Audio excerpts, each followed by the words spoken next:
因为水汽的减少，过来一礼拜，台湾的各地头天气拍算拢真热。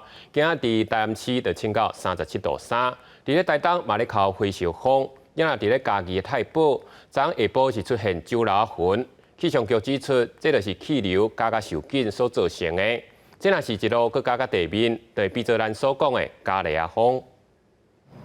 乌云搭伫天顶，形成出现真奇怪的云团，吸真侪人翕相录影。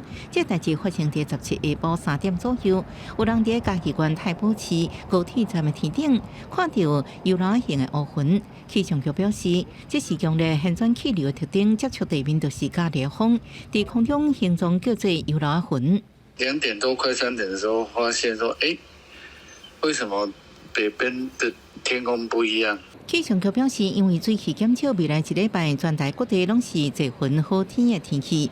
受到西南风影响，18全台上高温出现伫台南市北寮测站，下晡2点半，温度37.3度。在当地区有小风发生。在台东地区呢，也会有焚风发生的几率哦，因为在西南风的吹拂之下呢，在被风区的台东地区是有比较偏干热的这个情形，所以外出的话也要特别注意。气象局提醒拜四五一节，后面的接近北部海面环境水汽增加，透早中南部落雨会小可增加，规西半部地区也要注意中昼过后热对流，在北部民众出外时阵要记载雨伞。记者综合报道。